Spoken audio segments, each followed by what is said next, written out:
Anything beyond 20% tariff Indian এক্সপোর্টকে less competitive করে দেয়। তার উপরে সেকেন্ডারি ট্যারিফের চান্স আছে। BRICS related tariff 10%, 100% secondary tariff. এক্সপার্টরা আশঙ্কা করছেন যে আমাদের টোটাল এক্সপোর্ট 12 থেকে 18% কমে যেতে পারে। কিন্তু এই মুহূর্তে ডোনাল্ড ট্রাম্প পৃথিবীতে ফুল মোমেন্টামে আছে।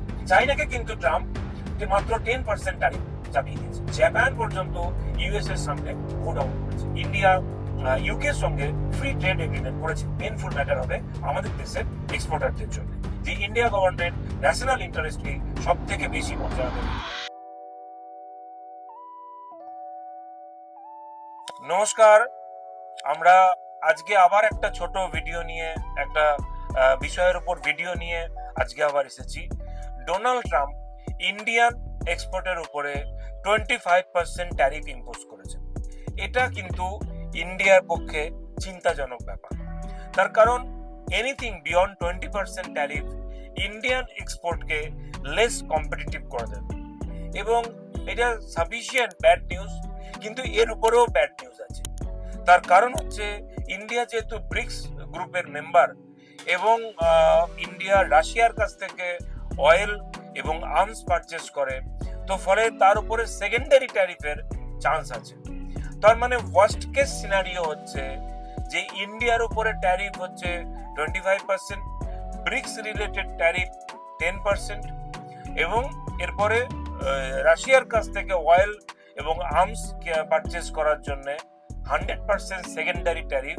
এটা কিন্তু হতে পারে। This is worst case scenario. এইবার ইন্ডিয়া কিন্তু ব্রিক্স এর মেম্বার, তো ন্যাচারালি এটাও ইন্ডিয়াকে মেনে নিতে হচ্ছে। কিন্তু মনে রাখতে হবে যে লাস্ট ইয়ার ইউএসএ তে ইন্ডিয়ার এক্সপোর্ট ছিল $88 বিলিয়ন, আর ইন্ডিয়া ইউএস থেকে ইম্পোর্ট করেছিল $42 বিলিয়ন। তার মানে অ্যাপ্রক্সিমেটলি $47 বিলিয়ন ইন্ডিয়া ট্রেড সারপ্লাসে ছিল। কিন্তু সেইটা ডোনাল্ড ট্রাম্প অ্যালাউ করতে চাইছেন না। এক্সপার্টরা আশঙ্কা করছেন যে আমাদের টোটাল এক্সপোর্ট 12 থেকে 18% কমে যেতে পারে। এটা আমাদের ইকোনমির পক্ষে একটা চিন্তার জায়গা। কিন্তু ইন্ডিয়া গভর্নমেন্ট এই মুহূর্তে ওয়েট করতে চায়।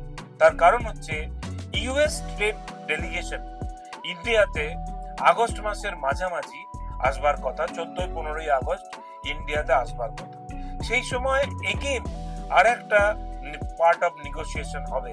তার আগে ইন্ডিয়া গভর্নমেন্ট প্রবাবলি কোনো রিটালিয়েটরি ট্যারিফ ইম্পোজ হয়তো করবেন না। ইন্ডিয়া গভর্নমেন্ট কিন্তু অলরেডি হিন্ট দিয়েছেন যে আমেরিকান যে সমস্ত অটোমোবাইল যেটা আমেরিকা এক্সপোর্ট করতে চায় সেই ধরনের তার উপরে ট্যারিফ কমানোর ব্যাপারে ইন্ডিয়া গভর্নমেন্ট হিন্ট দিয়েছে।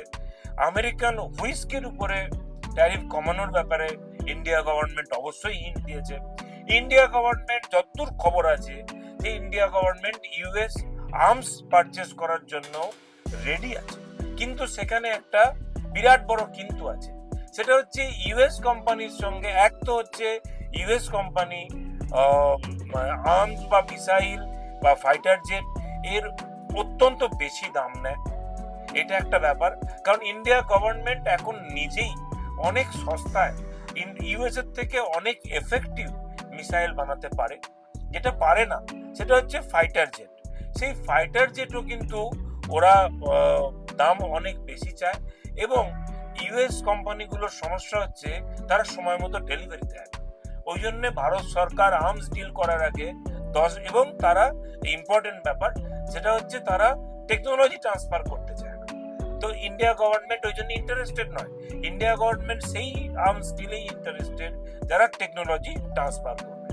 ট্রাম্পের টার্গেট হচ্ছে ইন্ডিয়াতে agriculture and farm product export করা, যেটা ইন্ডিয়ার পক্ষে মেনে নেওয়া প্রায় অসম্ভব। কিন্তু এই মুহূর্তে ডোনাল্ড ট্রাম্প পৃথিবীতে ফুল মোমেন্টামে আছে। কোনো দেশ তার সঙ্গে কনফ্রন্ট করতে যাচ্ছে না ইউএস ইকোনমির জন্য। এবং বেশ কিছু দেশ, ছোটখাটো দেশ, ফিলিপিন্স হোক, ইন্দোনেশিয়া হোক এবং আরো কয়েকটা দেশ ট্রাম্পের ইউএসএ কে জিরো ট্যারিফ অ্যাক্সেস দিয়ে দিয়েছে। ইনফ্যাক্ট যেটা জানার কথা সেটা হচ্ছে ইউএসএ মার্কেটটা পুরো ছেয়ে আছে যে দেশ চায়না, প্রায় $700 বিলিয়ন ইউএসএ তে এক্সপোর্ট করে। চাইনাকে কিন্তু ট্রাম্প মাত্র 10% ট্যারিফ চাপিয়ে দিয়েছে। তার কারণ হচ্ছে চাইনাকে ট্রাম্প ইকোনমিক্যালি ভয় পায়। তার অন্য একটা রিজন আছে, আমরা সে নিয়ে পরে একবার ভিডিও করব, যে চাইনাকে মাত্র 10%, যারা $700 বিলিয়ন এক্সপোর্ট করে, ইন্ডিয়া মাত্র $88 বিলিয়ন এক্সপোর্ট করে, ইন্ডিয়াকে 25% প্লাস অন্যান্য সেকেন্ডারি স্যাংশনস দেওয়া হচ্ছে। সব থেকে বড় কথা হচ্ছে জাপান পর্যন্ত ইউএস এর সামনে বো ডাউন করেছে। টোকিও যে এতদিন তার দেশের চালকে সমস্ত পৃথিবীর থেকে মানে সেফগার্ড করেছে, কিন্তু তারা এইবারে আমেরিকান যে রাইস তাকে পুরো ওপেন অ্যাক্সেস দিয়ে দিয়েছে জাপানের মার্কেটে। এটা এতদিনে তারা দিয়েছে এবং তার ফলে জাপানে মাত্র 15% ট্যারিফ হয়েছে। তো ডোনাল্ড ট্রাম্প মূলত যেটা চাইছেন, ইন্ডিয়া গভর্নমেন্ট যেটা আটকে আছে, যে এগ্রিকালচার অ্যান্ড ফার্ম প্রোডাক্ট, এইটা এগ্রিকালচার অ্যান্ড ফার্ম প্রোডাক্ট ইন্ডিয়াতে এক্সপোর্ট করতে, এইটা ইন্ডিয়া গভর্নমেন্টের পক্ষে মেনে নেওয়া সম্ভব নয়। তার কারণ হচ্ছে ভারতবর্ষের প্রায় 60% মানুষ এগ্রিকালচারের সঙ্গে যুক্ত, সেইটা মেনে নেওয়া অসম্ভব পলিটিক্যালি। এইটা ভারতবর্ষের সরকার মানতে পারবে না। লং রানে এটা হয়তো তেমন বড় ইস্যু নাও হতে পারে। তার কারণ রিসেন্টলি ইন্ডিয়া ইউকের সঙ্গে ফ্রি ট্রেড এগ্রিমেন্ট করেছে এবং সেই ফ্রি ট্রেড এগ্রিমেন্টে ধরে নেওয়া হচ্ছে প্রায় $35 বিলিয়ন ইন্ডিয়া এক্সপোর্ট করতে পারবে ইউকেতে, এবং ইউরোপিয়ান ইউনিয়নের সঙ্গেও ফ্রি ট্রেড এগ্রিমেন্ট বা এই ধরনেরই কোনো একটা স্পেশাল ট্রেড এগ্রিমেন্ট খুব শীঘ্রই সম্ভবত হতে চলেছে।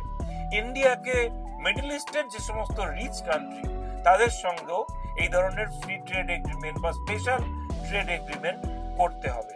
এটা একটু সময় সাপেক্ষ ব্যাপার, কিন্তু শর্ট টার্মে ট্রাম্পের এই যে অ্যাটাক, ট্রেড ওয়ার ভারতের সঙ্গে, সেই শর্ট টার্মে সেটা কিন্তু একটা পেনফুল ম্যাটার হবে আমাদের দেশের এক্সপোর্টারদের জন্য। যদিও ইন্ডিয়া গভর্নমেন্ট গতকালকেই রিঅ্যাসিওর করেছে যে ইন্ডিয়া গভর্নমেন্ট ন্যাশনাল ইন্টারেস্টকেই সব থেকে বেশি মর্যাদা দেবে, ন্যাশনাল ইন্টারেস্টকে কম্প্রোমাইজ করে কোনো এগ্রিমেন্ট করবে না। নমস্কার, ভালো থাকবেন, খুব সুস্থ থাকবেন এবং নিজের টেক কেয়ার করবেন। Thank you.